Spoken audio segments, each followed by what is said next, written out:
Very good morning. Thanks, Seema. As she said, I love children.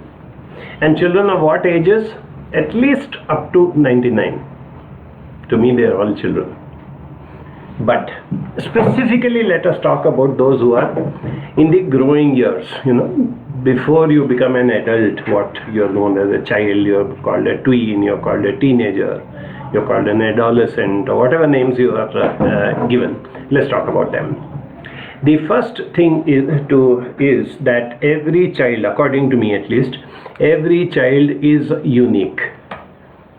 That's the beauty of nature, creation, whatever you want to define it as. If children were born like, in an assembly line, like in a factory, they would have been so boring, and the world itself would have been thoroughly boring. One of the reasons why the world, our lives, happen to be interesting is because we have children around us. And every child is so unique, so different, we don't even realize how each child is different. Now that these exams and all that are coming up, there are some children who get very stressed out. They start losing their confidence and they say, I don't know how I will do, I don't know whether I prepared well, I don't know whether I will pass or I'll get good marks and things like that. I tell them only one thing. I said, whenever you are facing exams and stuff like that, and by chance if you feel like comparing with others, he gets 100 out of 100 in math, I hardly get 60 with great difficulty. Whenever you have this thing of comparing, I tell the kids, look at yourself as a miracle of creation. Do not compare yourself with anybody else. Now, as a miracle of creation, you are different and you are unique. You want evidence, you want to see a miracle to prove that it is true? All you have to do is to look at your thumb, this part of your thumb. Now, when you see this, you see some lines over here, right? All of you have these lines, children and adults. Now those lines are called the fingerprint. And every individual child, every individual human being has a unique fingerprint which doesn't match with anybody else. So, as a child, growing up, exploring, finding your identity, finding your career, struggling with academics and whatever it is, do not forget the fact that you are different from others. Now you have to find out that miracle of how you are different. The same way as you have a unique fingerprint here, you also have a unique fingerprint in your brain. Your brain is different from everybody else's brain. You have to find out what is good. So let's start with this. When we talk about socio-economic needs, we talk about special needs of children.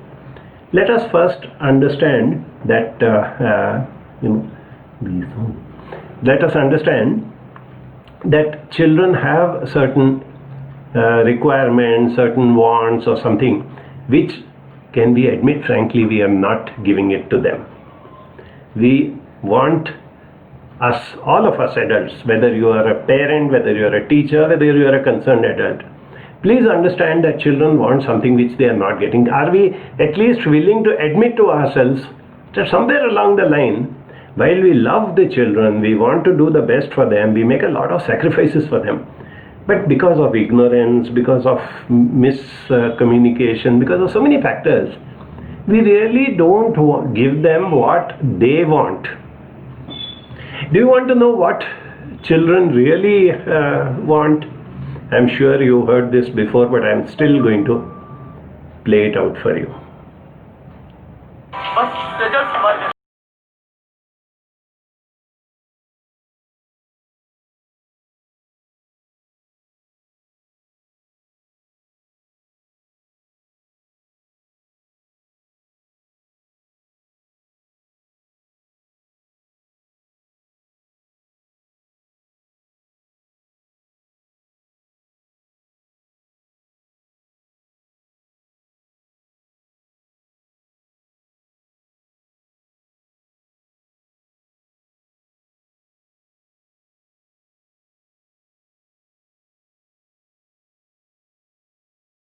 Give me some sunshine, give me some rain, and allow me to grow the way I want. That's what we do with plants. No, I think sometimes we treat our plants much better than we treat our children.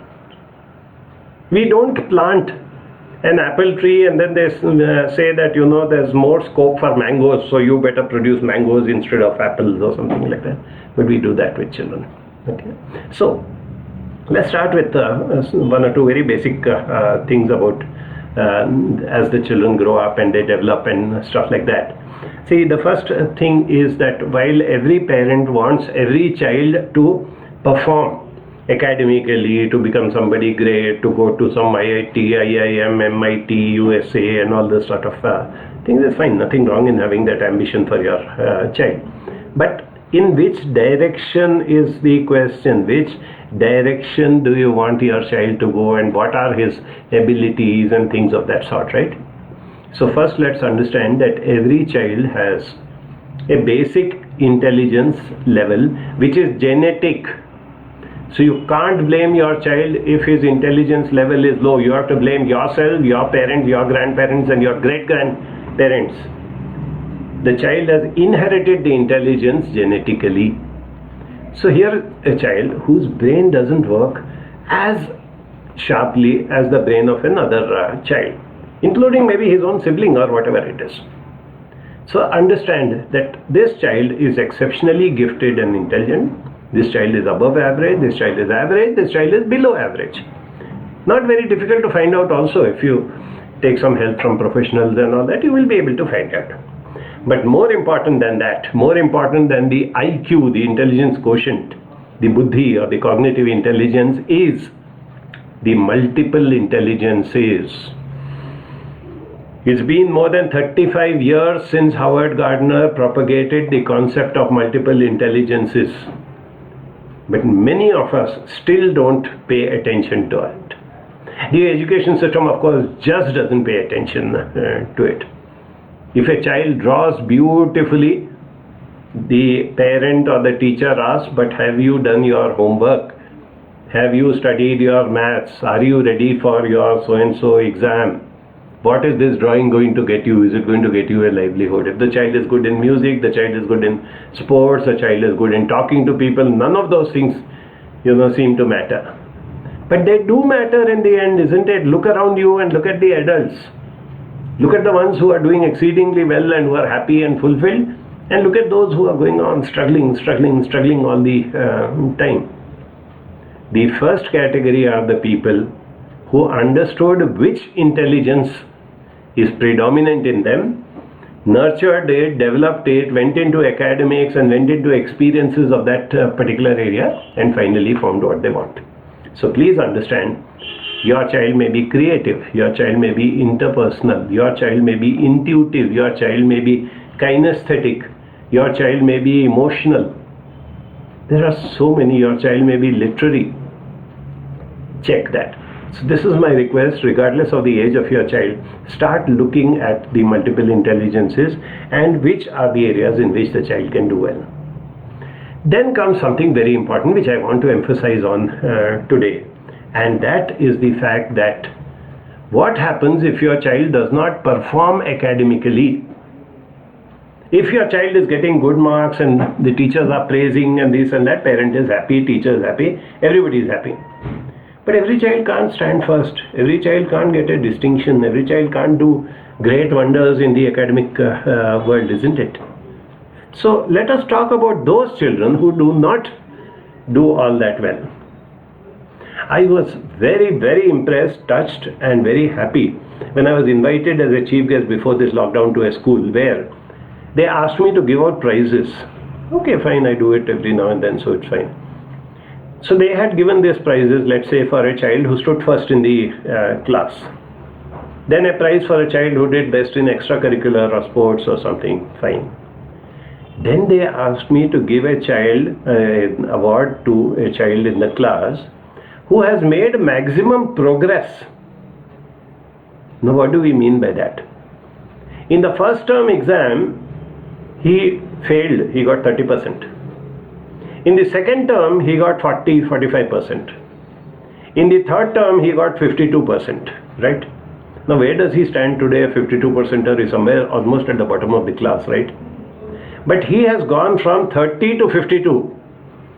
Whereas the topper of the class probably went from 88 to 91 or even 91 to 88. So they said that it's not important what stage of marks this child has got, but how much progress has he made. He started off the year with getting only 30-35%. He went up to 50-55%. He has almost doubled up his marks, so he gets a prize. How many of us appreciate that? Please understand that the endeavors, the efforts that a child makes are far more important than where he stands. And that too in today's world where we have opportunities in anything and everything. Okay. Now, let me talk about what could be the special needs of a child. There may be a child who has got what we refer to as low intelligence, as I told you. So he may be what we define as a slow learner. He cannot learn at the pace at which his contemporaries or his age children learn. So what happens? Teacher covers a certain portion in 40 minutes. This child cannot understand all that has been covered. He understands only 3/4 of it. Next class, the teacher again covers equal portion. He understands 3/4 of it. Next class, the teacher covers another portion, and he understands only 3/4 of it. So 3/4 almost bring him far behind, one class behind what is happening. And by the time the teacher has gone on to the 5th or 6th chapter, he is lost. He loses interest because he doesn't understand what the teacher is saying, and if the teacher is a little strict and questions him and shouts at him, all his motivation is gone. There's nothing wrong in being a slow learner. The same way as somebody can run or walk very fast, somebody can go a little slower, but the slower walking person can also reach the same destination, isn't it? All we need to do is to understand and work on it. Then there are children who suffer from what we refer in overall category as developmental disabilities. There are children who suffer from autism, ASD, autism spectrum disorder. There are children who are called spastics. They suffer from cerebral palsy. There are children who suffer from Down's syndrome. There are very few, number-wise they are very few. But if by chance you suspect that your child is showing those signs, all you need to do, please, is to observe the child carefully. I don't want you to go off into either extreme. I don't want you to rush to label the child and say, oh, this child is autistic, so he will not be able to do anything. I don't want you to go to the other extreme and say, how can this child be autistic? It's impossible, where both parents are normal, everything is fine. So all these people, what they are saying is stupid. Keep observing the child and seeing how you can, find out if there is an issue. If there are minor issues, we can always overcome them at home or at the most in school. That's another thing. Of course, now with the lockdown and all that, things are on a hold up. But once things come back to normalcy, my request to parents particularly is, please team up with the teacher. Do not, use the teacher as a sounding board or as a whipping boy. Don't go on telling the teacher that this is not right, that is not right, why is he not learning? And same thing with teachers. Please do not hold the parents responsible if the child doesn't seem to be getting the marks that you want. Both of you are interested in the progress of the child, isn't it? Neither of you are inspectors or judges. So get together, become a team, and keep finding ways and means of how you can take the child forward. Look at the special needs of that particular child and try to do what best you can do for that child. Once in a while, you may have a case where as I said, things get very serious. The child just does not fit into the system or is not responding. That is when you can go to a counselor, a therapist, a child psychologist. Take more than one opinion if you feel like taking. Find out what it is, and if the child needs some supplements over and beyond the regular academics and schooling, give it to that child. So there is a very small percentage, but nonetheless we need to be aware of the needs of such child. Most other children need what we call as a level playing field and a lot of encouragement. But unfortunately, most children are given very, very negative reinforcement. You are not good at this, you have not done your homework, you have not done this, you have not done that. How much praise does a child receive if he has done his homework? Negligible. And if his homework is just okay, not outstanding, does he get any acknowledgement from either his parent or his teacher? No. Okay, good, you've done your homework, now you prepare for the next test. That's all it comes back to, isn't it? Children need a lot of positive reinforcement. See in what ways you can go on motivating, encouraging your child. I don't know, some parents also have, unfortunately, this feeling that if I praise him too much, he'll get a swollen head. No, it doesn't happen that way. In fact, it's the other way around. That's the other category of children with special needs. Children who are emotionally disturbed. Because children do not open out and do not express the same way as adults, we seem to think that the child doesn't have emotional needs.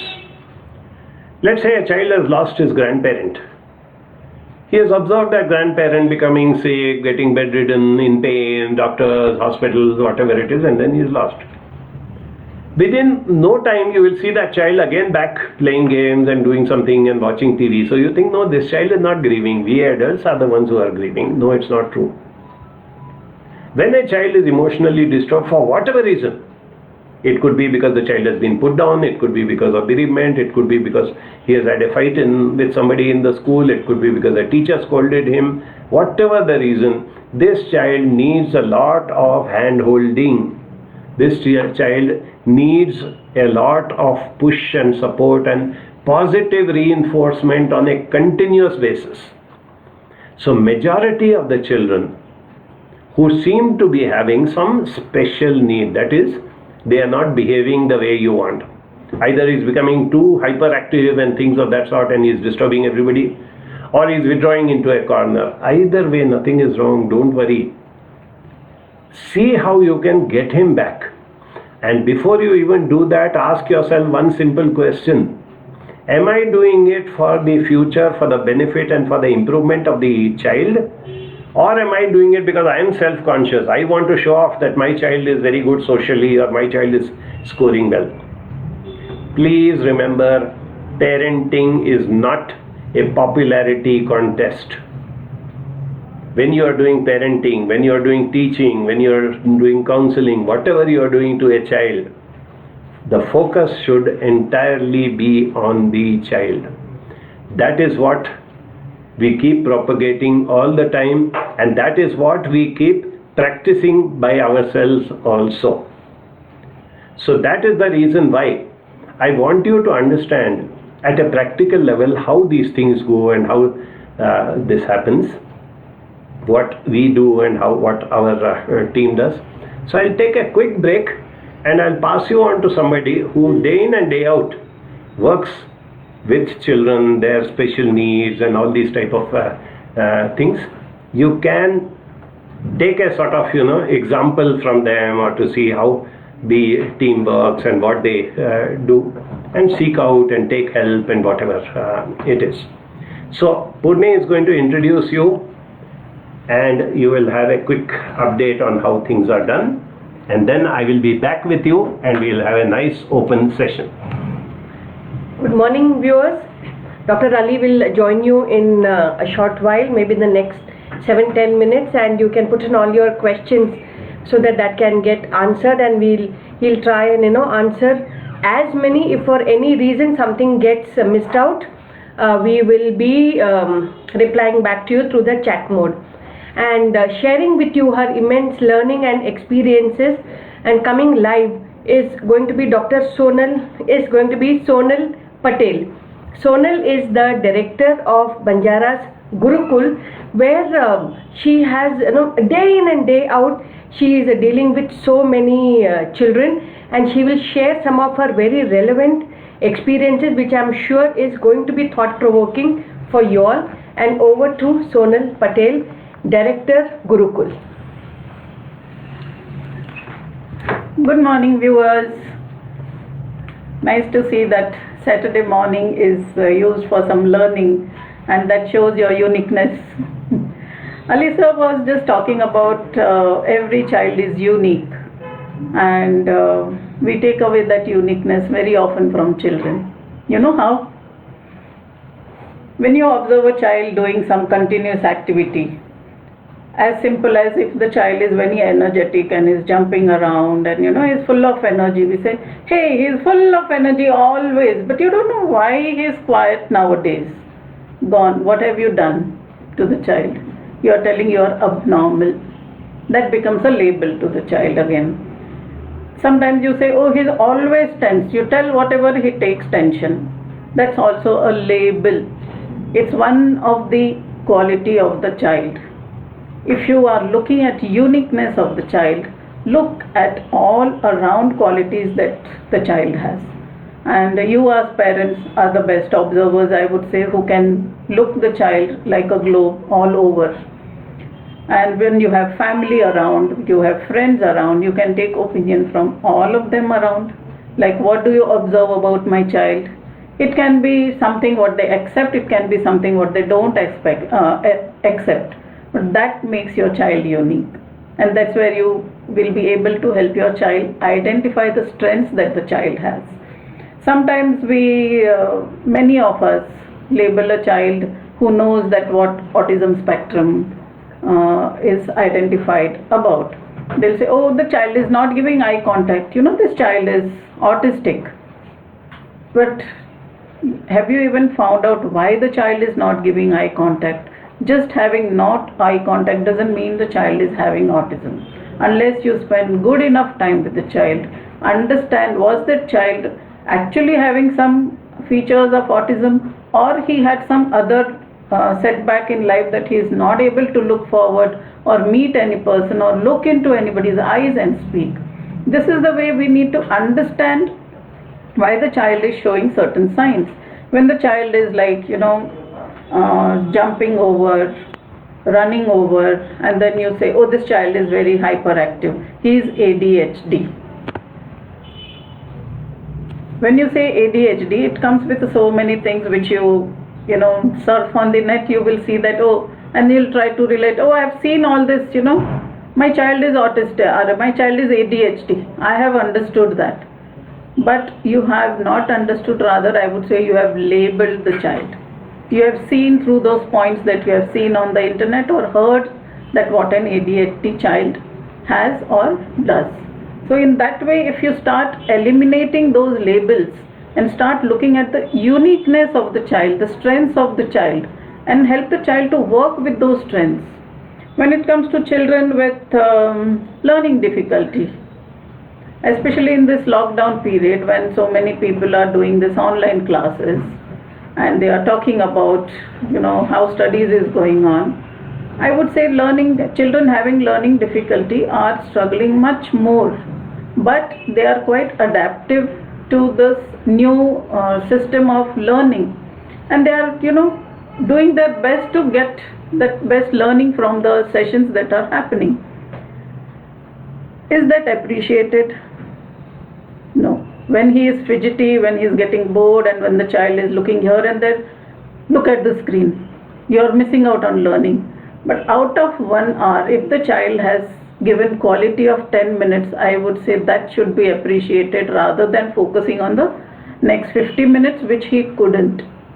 In that way, I think if we are labeling children, we are taking away the uniqueness of the child and giving one single label and looking through that one single hole. When you look something through one single hole, what do you see? How much that hole gives you permission to look. That is what a label will do to your child. And when you have, I was talking about uniqueness, I was talking about not giving labels, understanding from people around what your child is, Apart from that, still there is something that you feel that, I'm doing my best, but somewhere I'm not able to understand. That's where you need to take help of some professionals regarding to whatever difficulty your child is going through. If the child has speech issues, you can, reach out to a speech therapist, occupational therapist, or go to a counselor to find out which therapist I need to go. If you are confused, take a help of a counselor for that. And to give you a beautiful example how not labeling can help a child is, we had a case almost 8 to 9 years back. We got the child when he was repeated first standard for 2 times. And then the school said that, we can't keep him for 3rd year again, and you take this child out. And that's the time they had sought our help, and we found that the child has a lot of energy and he has so many qualities which can be motivated. And we as a team at Gurukul did a lot of motivational work with him along with the academic work. And that 1 year helped him to feel confident that, I can go back to mainstream. And parents also felt confident about it. And the child went to a mainstream school, and now he is in 9th standard. Can you imagine the child who was told to repeat first standard 3 times has now reached in 9th standard only because his strengths were focused, his weakness was supported to move on forward, and today the family is really happy. They are not looking at big things, but they are looking at that my child has bloomed completely. And that is what I think we all wanted, and that's what uniqueness in child can be encouraged, motivated, other than the labels, because labels are going to give you a narrow vision. Keep that keyword in mind, that through whole you will see only what is shown to you through that little space that you can see. But if you open up the window, you will be able to see so much about the child and enjoy that. Enjoy the upbringing, enjoy the growing of the child, and that is something to be celebrated. Even in this lockdown, I would say, even there are so many restrictions for children, how are you using this time to celebrate that uniqueness, identify that uniqueness? I would say this is the best time to identify your child's uniqueness and have a conversation, have activities to motivate his strengths, and that's how you can help your children the best. And enjoy without limiting yourselves with their child's limitations. I think that gives a good message, that don't look through a pinhole through your children. Yes, wonderful message, Sonal. Thanks a lot. Thank you, Ali. And since Sonal spoke about lockdown, I think no conversation today, will get complete unless we mention things like Corona and COVID and lockdown and things like that. Somehow society seems to be thinking that there is no life beyond that. I beg to differ. I do not think the world has come to an end. I do not think the world has even come to a pause. And I think putting a pause on children is something that is downright cruel. I don't know about government policies and educationists and management of schools and all that. So let the authorities decide and do whatever they want. We as law-abiding citizens will definitely follow whatever the government tells us. I know that there are innumerable parents, who are extremely worried about their child, and therefore they say, no, I don't want to send the child. There are experts who are saying that the child should not be sitting in front of the screen, so no online classes for small children. They are experts, they will tell us what to do and we'll abide by that. But within the constraints of that, how do we fulfill certain special needs of the children? The one thing which I find in all this last 2-3 months of lockdown, which nobody has spoken about, is to bring back the reading habit in children. This has been such a wonderful opportunity to make children read, whether it's a 1-year, 2-year-old child to whom you can read out and show pictures, or whether it's a teenage child whom you can take into very serious reading and discuss, and over the dinner table have a animated discussion about what he has read in that book and how you analyze and things of that sort. if that's only one area which I thought of. There are so many where we can, help the children within the constraints, without breaking any rules or without, going out of the way. But there are so many things. For example, bookshops are open. You can buy books. There are a lot of second-hand bookshops where you get books cheaper. There are a lot of, libraries and lending libraries all over in every city. We at Banjara have an excellent library where we just charge a nominal one-time fee, and that also, let me be frank with you, because people used to run away with the books, so that's why we charge that. But the whole year you can take as many books, read them and return them. You have to be a good role model to the children and do activities. Everybody is talking about children in the kitchen and children doing dance and music and playing Ludo. I think life is a little beyond that, isn't it? The life skills, go back to the basics of life skills. That is the need of every child. It has been proven, acknowledged for the last 30 years that children need basic life skills. In whatever form, whether it is online, offline, I'm not bothered. There are 100 different ways in which we can give it if we are genuinely interested, if we have the time and inclination. So with that, let me see what are the type of questions that have come up. Purnima has been shortlisting the questions. Let her read out and let me see what we can answer. Ali, Ruth says that the schools somehow have cannot focus much on multiple intelligences, and the focus goes on only to academics. Yes. So if you can share your thoughts. Yes, Ruth, but there are schools. There are definitely schools. I have come across schools who are looking at multiple intelligences. Right from schools following the Montessori method to schools who are looking into the overall development of the child, schools which give a lot of importance to sports and team activities and those sort of things. There are innumerable ways of doing it. As I told you, it's just that you select the right school for your child, and finally, after whatever the school does, can you supplement that at home? Can you provide something to the child? Let's say you are forced to put your child in a school where there aren't much of sports facilities. You can take the child out into some other sports facilities. If the child has certain adventurous habits or something, you can put him into things like scouting or NCC or something of that sort. We have the first air squadron of the NCC right here in Bangalore. I've had the privilege of addressing the All India camps and the cadets that come in. They are so thrilled when they learn about what's happening outside in the world and what's happening at the aerospace and things of that sort. In fact, if you notice, I'm wearing this cap which was presented to me at the Central Air Command headquarters in Bamroli when they were decommissioning this MiG-17, and this was symbolic of they were running their last sorties before they decommissioned it.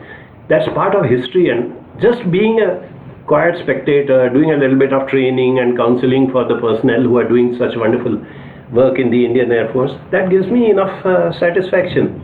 So you don't need to look at things in a very narrow perspective. Then what's next? Next, Archana Murthy asks that, says that overall progress of the child, which includes that the child should have free atmosphere to question and to be understood for what he is, must be the focus of both parents and teachers. Absolutely, 100% I agree. If your child is not asking questions, if your child is not questioning whatever is happening, if the child is not participating in this debate, what is online classes, what is face-to-face classes, why is it happening? If your child is being told, this is what the great knowledgeable adults have decided and you better stick to it, I'm sorry, we are not doing justice to them. Even if at times your child looks impertinent, even if he looks over consistent, even if at times he looks rude, why this happen? Why can't we do like this? Why can't this happen and that happen and all that sort of things? Please bear with them. This is the way the child learns. This is the way the child is bringing out his emotions. He is exploring his. That's what I mentioned by saying that learning can take place in 100 different ways. You can have debates in which you can learn, and that debates need not be with some big professionals or something. Take up a book or get some information about a particular topic and then start brainstorming on that. Let the child ask as many questions as possible. Encourage the child. And in the worst case, you don't know the answers, be truthful and frank, saying, I don't know. Let's together find out. There are always experts, there are always people who know better than us. Let's go to them, right? One of the parents has written that, labeling is not okay. So we have to be very, cautious. That's what Sonal was telling you just now. Please don't be in a hurry to label. At Gurukul, we get very often children whose parents come and say, my child is ADHD, can you help him? We say we help every child. It does not matter to us whether the child is ADHD or whatever it is. It makes absolutely no difference to us. But the second and important point that comes in is, who labeled the child as ADHD? I know for a fact that there are innumerable children who are being labeled as ADHD and put on medication for which there's a big question mark whether a 5-year, 10-year, 12-year-old child should be, infested with so much of chemicals in his body, which eventually goes to the brain, because somebody labeled the child as ADHD. He may just be a hyperactive child. There's a lot of difference between being hyperactive and being suffering from hyperactivity disorder. And when you are locking your child in this lockdown period and you are not allowing him to do anything that he can do, don't you expect that that child will become hyperactive? Yes, Neha says my daughter is 5 years old and completely normal, fantastic. I have not come across a single child so far who's completely normal. Anyway, congratulations. And she is turning very aggressive in terms when her demands are not met, like letting her watch TV, not being able to understand how to write Hindi or English alphabets the perfect way that they're written in her book, etc. Or maybe for some such reason she gets, she throws things in her hands and gets quite aggressive. Yeah. I get really confused whether it should be love or ignorance at that moment to handle the situation, because seems pampering her makes her more aggressive next time. Yes, of course. You know that being aggressive, throwing things and this and that is not acceptable behavior, and the little one has to be drilled into it slowly, persistently, with patience, but with firmness, with what we call as the carrot and stick policy. But the child has to be slowly brought around, not by scolding, not by punishing, but by creating an inner awareness in her, by rewarding her when she does not behave aggressively, when she is nice. That's what I mentioned sometime back also.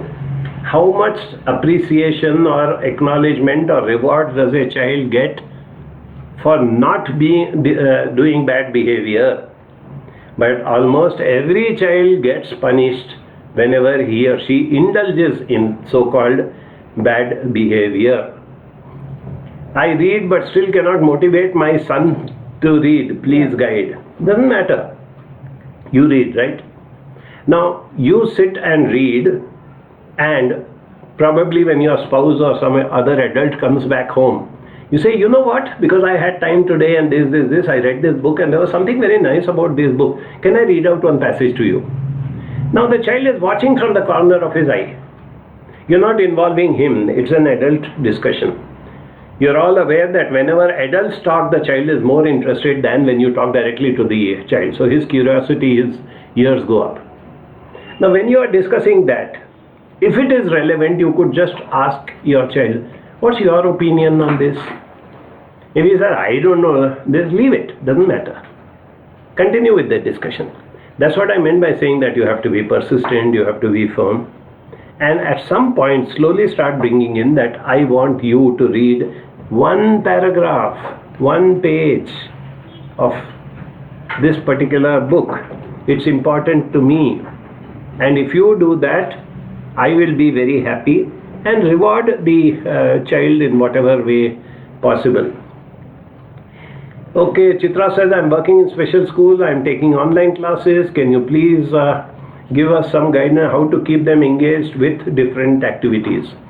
I can't generalize, Chitra, and tell you activities, because activities again have to be, structured depending on the age of the child, the mental age of the child, the consistency, or the, how much time the child can sit in one place. But one thing I can tell you is, do not force something on a child.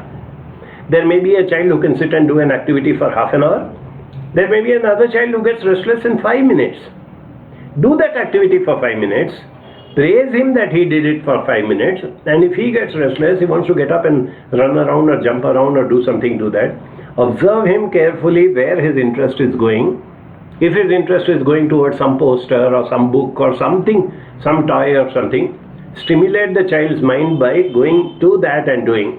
And that is the reason why Dr. Maria Montessori's slogan was, follow the child. Not pull the child, push the child, suppress the child, shout at the child. Follow the child. Give the child an environment. That's why in Montessori they don't call them classroom, they call them environments.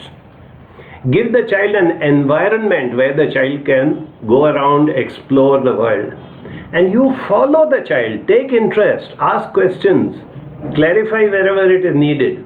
That's how you need to keep working. More so with special children, because as you know, intellectually, cognitively, they may not be able to perform very well, but they also have other multiple intelligences which we can, work on. My elder son, 27-year-old, is a software engineer, but he's spending maximum time to play online game. First thing is, I want to tell all the other parents who are allowing their children the freedom to play online games and they think it's very cute and all that. When your child comes to 27 and he doesn't want to do anything except to play online games, that is when you will realize that it is too late. Right now, I would say, since your child is an adult, he's grown up, I presume he's also responsible, working, whatever he is doing or not doing, we have to be a little firm. You have to make him take responsibility. You have to tell him that if you are doing this, okay, I will not treat you as a child and punish you or something. But what are you doing in terms of work? What are you doing in terms of relationships? What are you doing in terms of so many other things? When as he says, I am changing myself. Charging myself. Okay. How is he charging himself by playing online games? See, cliches and this and that is fine.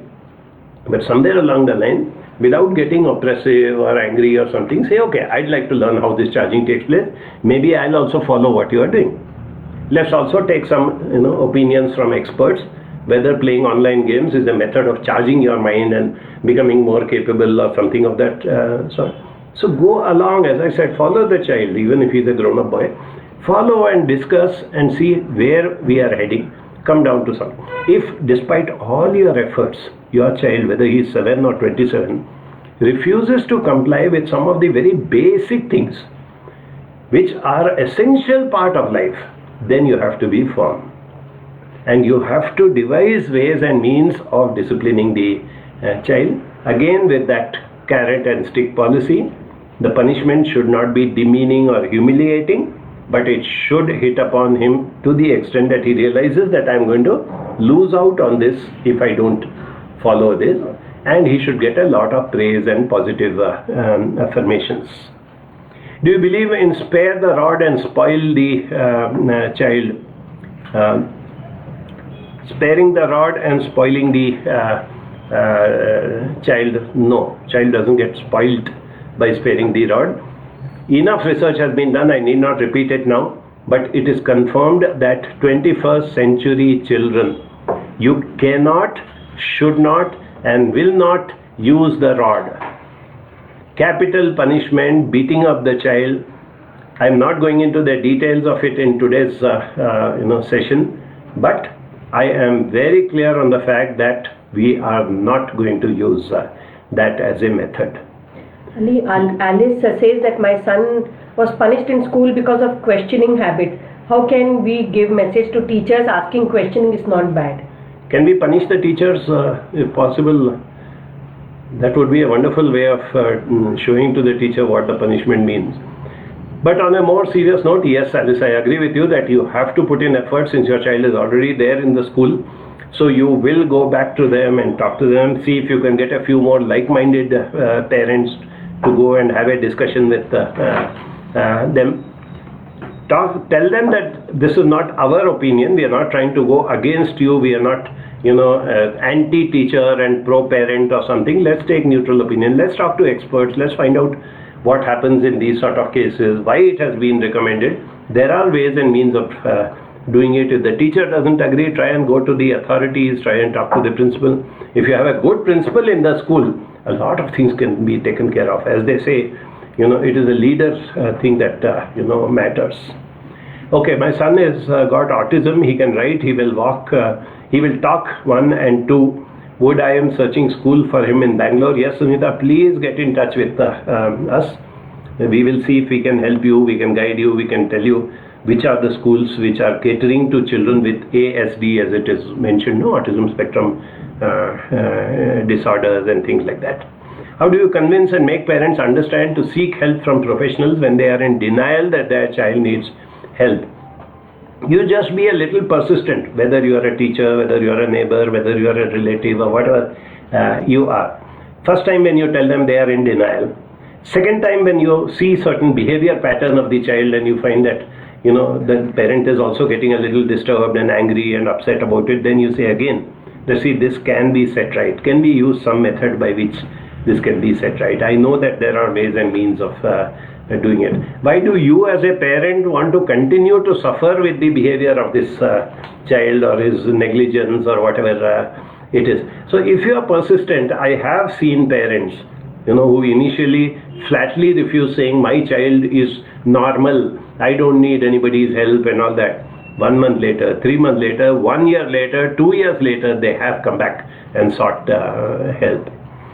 My question is, during this lockdown, my 14-year-old son is addicted to playing mobile games, and even after utilizing his time quota of playing games, he's showing aggressiveness if we tell him to stop. This is happening every day and very disturbing.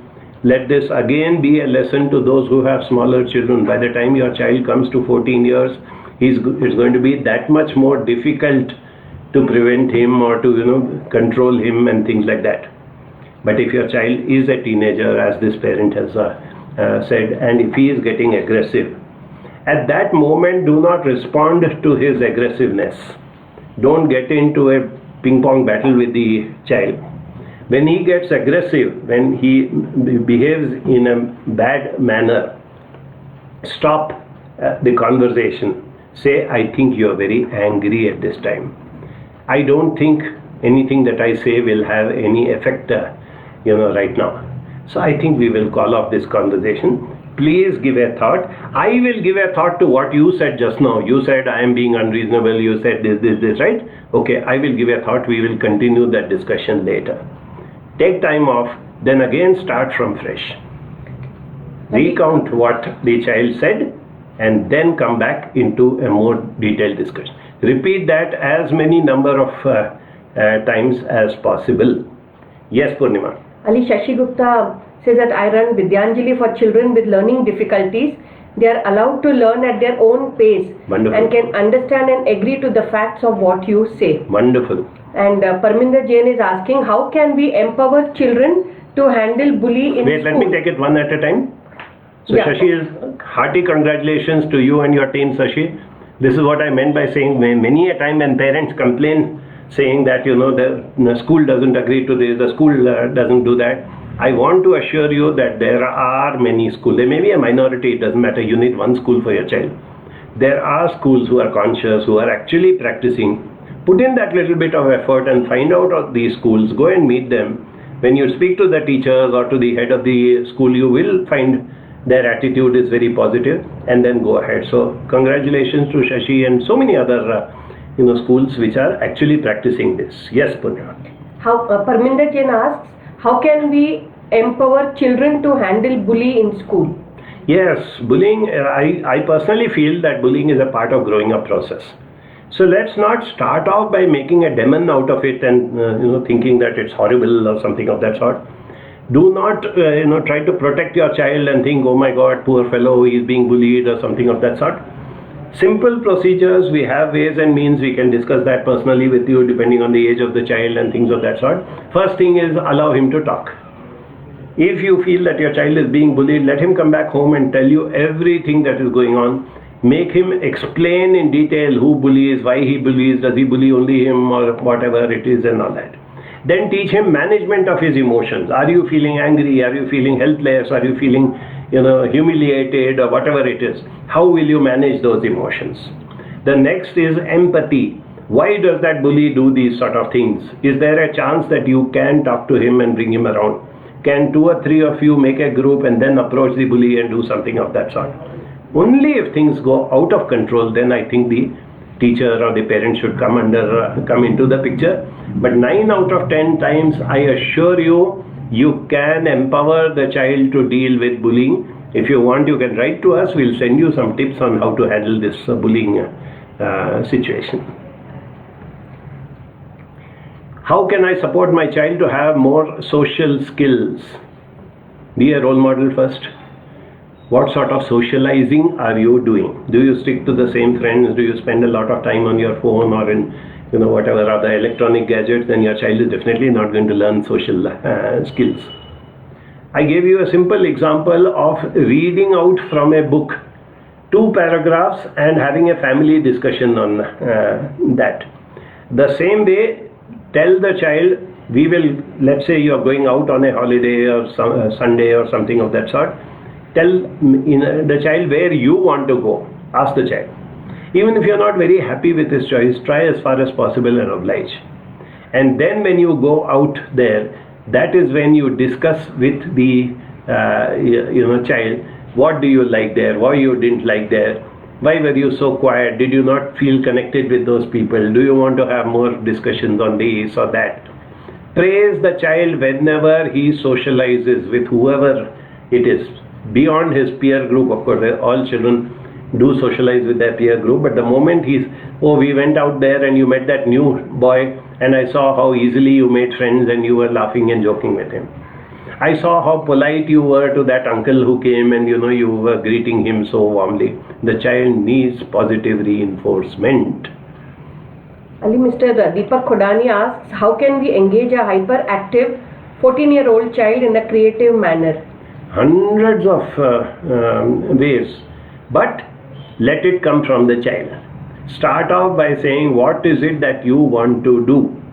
What will engage you? What will make you happy? What do you think you will enjoy doing? Then bring in certain other factors by saying, okay, can we do this? Can we go out? If the park is open, can we go into the park and can we see what's happening there? What are the type of plants or what are the type of things? Again, as I told you, it is age specific. There are so many factors to it, but I'm just giving you a few tips here and there so that you expand on that and think wider and see what best can be done. Even if you live in a concrete jungle, let me tell you, there is so much of nature around us. You'll see some squirrels, scampering here and there. You go up onto your terrace or balcony, you will see so many different types of birds. Connect your child to nature, particularly if you happen to be living in a metropolitan city in a concrete jungle. Please try and connect your child as much to nature as possible. Ali, Ranjulata Sahu asks, kindly share your insight regarding children waiting for their exams which has been postponed and waiting for concrete decisions of government which is changing day in and day out. Tell them one thing. First, empathize with them. Tell them that I really feel sad for you. I know how much of stress there is on you. I know how uncertainty is there. If you have an anger, even if the child wants to say some angry things against the teacher, the school, the principal, the education system, the authorities or whoever it is, allow him to vent out and bring out his anger and all those type of things. Once you have done that, then you tell the child that there are certain things which you have to abide. There is nothing which we can do. So as of right now, if your child is facing the board exams which are due now, SSLC or ISC or CBSE or whatever it is, you say that this is part of life. I am not going to hold you responsible if you get a few marks less because of this whole disruption, but I want you to put in your best. I want that learning to take place, and of course remember, that this certificate of 10th standard, 12th standard you are going to get is your license to move on in life. Don't you want a driving license? Don't you want a passport? Don't you want so many things which will take you beyond in life? You want to explore, want to go out of the country. First thing you have to do is to get a passport. The same way, if you want to make a success in life, the first thing that you have to do is to get your 10th standard, 12th standard certificate. And these are the exams. Yes, there are circumstances beyond control, particularly now, because of which perhaps the authorities are changing from time to time and things like that. I am with you. Let us bear this. Let us go over these obstacles and see where we land up.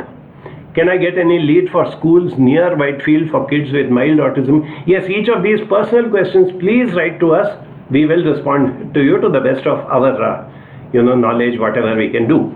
Parents working from home are having a tough time with the kids demanding all their time. It's really tough for the children as well as the parents, especially with younger children. Now here is where the life skills comes in. Are we teaching life skills? Forget about whether portions are being completed, whether your child is getting 90%, whether your child is preparing for JEE and NEET and all those type of things. What are the life skills that we are teaching to the child? Sit down with them, discuss with them. Tell them, I agree with you that, sometimes life has become so frustrating. And you are the people. You have decided that the child cannot step out of the house. So obviously his anger is going to be against you. You are the only person available to the child to take out his frustration on. So you listen to him, keep quiet. And later on say, yes, I understand that, you became very angry and stuff like that. That's the type of, things that go on all the time. There are this and many other questions from time to time that keep, coming up.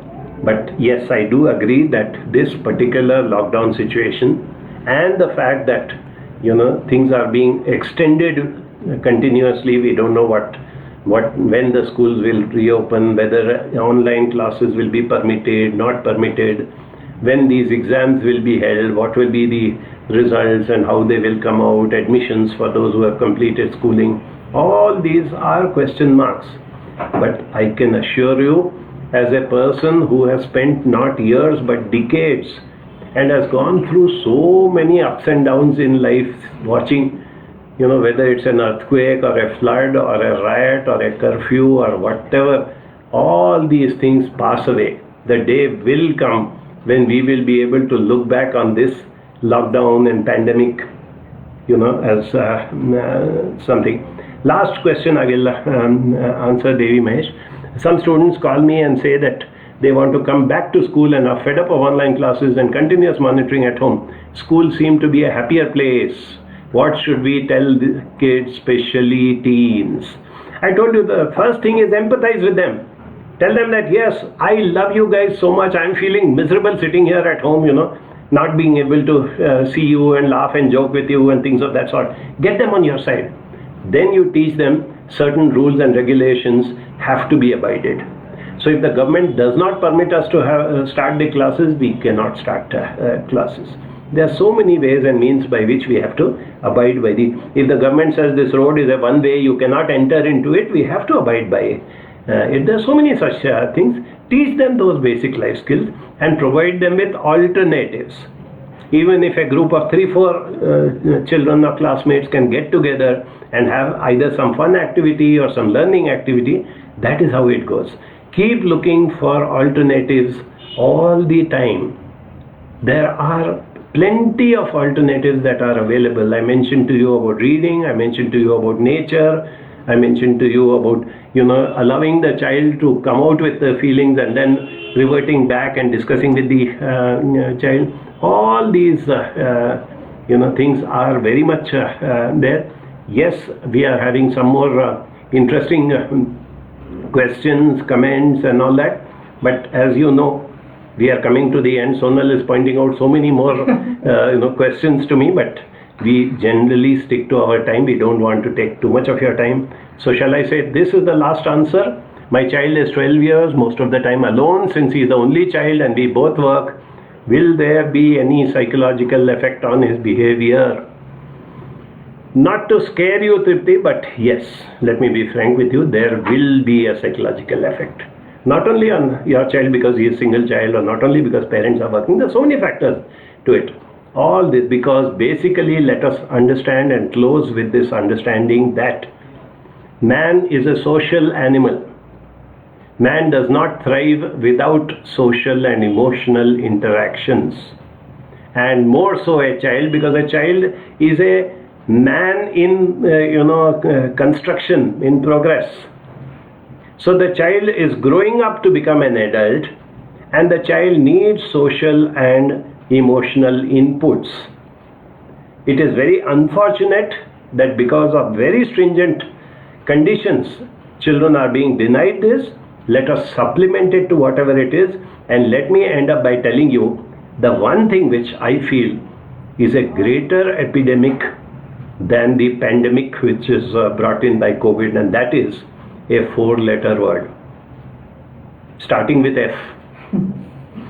Don't get scared. It is F-E-A-R. Please do not allow the pandemic of fear to engulf you. Nothing is going to happen. Things will pass. Yes, you need to take precautions, which I see most of you are taking. I'm glad about that. Government is also enforcing it. All that is fine. But let it not become paranoia. Let us not, wake up with COVID and go to sleep with COVID and eat and drink and breathe COVID. Please. There is life far beyond COVID.